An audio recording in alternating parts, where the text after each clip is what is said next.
കൊച്ചി മലയിടം തുരുത്ത് കുടിയൊഴിപ്പിക്കലിൽ കുടുംബങ്ങൾ നേരിടുന്ന പ്രശ്നം സർക്കാർ ഹൈക്കോടതിയെ അറിയിക്കും. തിങ്കളാഴ്ച കോടതിയെ സമീപിക്കാനാണ് നീക്കം. ഇന്നലെ മന്ത്രി റോജി എം ജോണും കുടുംബങ്ങളുമായി നടത്തിയ ചർച്ചയിലാണ് തീരുമാനം. അതേസമയം ഒഴിപ്പിക്കൽ നടപടികൾക്കായി അഭിഭാഷക കമ്മീഷൻ ഇന്ന് പ്രദേശത്തെത്തിയേക്കും. ആൻമരിയ സണ്ണിയുണ്ട് വിവരങ്ങളുമായി കൊച്ചിയിൽ നിന്ന്. ഇന്നലെ ഈ പ്രദേശവാസികളായ കുടുംബങ്ങൾ, ഈ പ്രശ്നം നേരിടുന്ന കുടുംബങ്ങൾ ആഭ്യന്തരമന്ത്രിയുമായും കൂടിക്കാഴ്ച നടത്തിയിരുന്നു.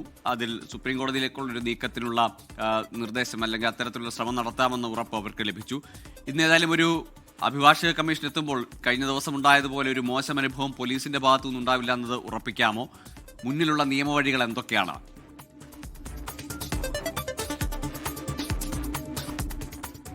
ഗൂഗിൾ തീർച്ചയായിട്ടും ഏകദേശം 15 തവണയായിട്ട് അഭിഭാഷക കമ്മീഷൻ അവിടെ എത്തുന്നു. അതിൽ 14 തവണയും മറ്റു പ്രശ്നങ്ങളോ കാര്യങ്ങളോ ഒന്നും ഉണ്ടായിരുന്നില്ല. പ്രതിഷേധത്തെ തുടർന്ന് മടങ്ങിപ്പോകുന്ന കാഴ്ചയാണ് നമ്മൾ കണ്ടതെങ്കിൽ 15ാമത്തെ തവണ അത് നേരെ വിപരീതമായിട്ട് വലിയൊരു അതിക്രമത്തിലേക്ക് പോകുന്ന കാഴ്ചയായിരുന്നു നമ്മൾ കണ്ടത്. പിന്നീട് പോലീസിനെതിരെയൊക്കെ ഉയർന്നു വന്നത് വലിയ തരത്തിലുള്ള ആരോപണങ്ങളും അതോടൊപ്പം തന്നെ പ്രതിഷേധങ്ങളുമാണ്. CPM ഈ പ്രതിഷേധം അത് വലിയ തരത്തിൽ ഏറ്റെടുക്കുകയും ചെയ്തു.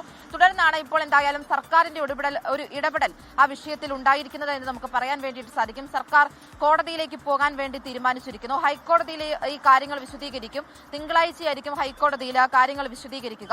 തുടർന്ന് ഹൈക്കോടതിയുടെ തീരുമാനത്തിൽ നിന്നായിരിക്കും മറ്റ് നടപടിക്രമങ്ങളിലേക്ക്, അതായത് ഈ ഹൈക്കോടതി തീരുമാനം അത് പ്രദേശവാസികൾക്ക് അനുകൂലമാണെങ്കിൽ മറ്റ് അവർക്ക് അവിടെ താമസിക്കാവുന്ന തരത്തിലുള്ള കാര്യങ്ങളിലേക്ക് നീങ്ങും. ഇനി അഥവാ പ്രതികൂലമായിട്ടാണ് ഈ തീരുമാനം വരുന്നത് എങ്കിൽ അവർക്ക് പുനരധിവാസം ഉൾപ്പെടെയുള്ള കാര്യങ്ങൾ നടപ്പാക്കുന്നതുമായി ബന്ധപ്പെട്ട് അവിടെയുള്ള ആളുകളുമായി ചർച്ച ചെയ്തതിനു ശേഷം അത്തരമൊരു തീരുമാനത്തിലേക്ക് കടക്കുമെന്നാണ് ഇന്നലെ എറണാകുളം കളക്ടറേറ്റിൽ വെച്ച മന്ത്രി റോജി എം ജോണിന്റെ നേതൃത്വത്തിൽ നടന്ന ആ ചർച്ചയിൽ തീരുമാനമെടുത്തിരിക്കുന്നത്. മന്ത്രി അറിയിച്ചിരിക്കുന്നത് ഇന്ന് അഭിഭാഷക, അതായത് ഇത് കോടതിയിൽ നിലനിൽക്കുന്ന കേസാണ്. അതിൽ സർക്കാരിന് മറ്റു രീതിയിൽ ഇടപെടാൻ വേണ്ടിയിട്ട് സാധിക്കില്ല. കോടതിപരമായിട്ടുള്ള രീതിയിലായിരിക്കും ഇടപെടാൻ വേണ്ടിയിട്ട് സാധിക്കുകയുള്ളൂ. അപ്പോൾ അഭിഭാഷക കമ്മീഷന് ഇന്ന് ഇന്ന് വൈകുന്നേരത്തോടു കൂടിയാണ് മുനിസിപ്പൽ കോടതി ഒരു തീരുമാനം അറിയിക്കുന്നതിന് വേണ്ടിയിട്ട്, അതായത് മുഴുവനായിട്ട് ഒഴിപ്പിക്കണമെന്നുള്ള കാര്യം അറിയിച്ചിരിക്കുന്നത്. അതുകൊണ്ട് തന്നെ അഭിഭാഷക കമ്മീഷൻ ഇന്ന് സ്ഥലത്തെത്തും. ആ സ്ഥലത്തെത്തിയിട്ടുണ്ട് എങ്കിൽ പോലും പോലീസിന്റെ ഭാഗത്തു നിന്നും മറ്റ് നടപടിക്രമങ്ങളോ ഈ രീതിയിലുള്ള അതിക്രമ സംഭവങ്ങളോ ഉണ്ടായിരിക്കുകയില്ല എന്ന് രമേശ് ചെന്നിത്തലയും അതോടൊപ്പം തന്നെ മന്ത്രിയുടെ ചർച്ചയിലും ഇന്നലെ പ്രദേശവാസികൾക്ക് ഉറപ്പ് നൽകിയിട്ടുണ്ട്.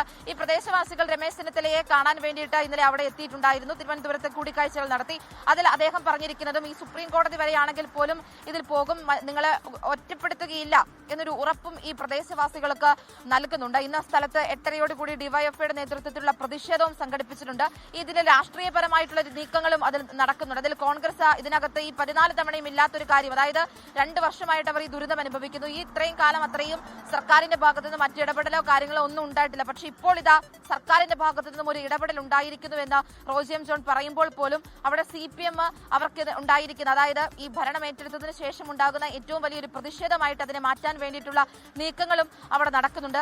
എന്തായാലും പ്രദേശവാസികൾക്ക് അല്പം ആശ്വാസകരമാണ്. കാരണം സർക്കാർ കോടതിയെ സമീപിക്കുകയാണ്. അതോടൊപ്പം തന്നെ പോലീസിന്റെ ഭാഗത്തു നിന്ന് മറ്റ് നടപടിക്രമങ്ങൾ ഉണ്ടാവുകയില്ല എന്നുള്ള ഉറപ്പും അവിടെ നൽകിയിട്ടുണ്ട്. ഗൂഗിൾ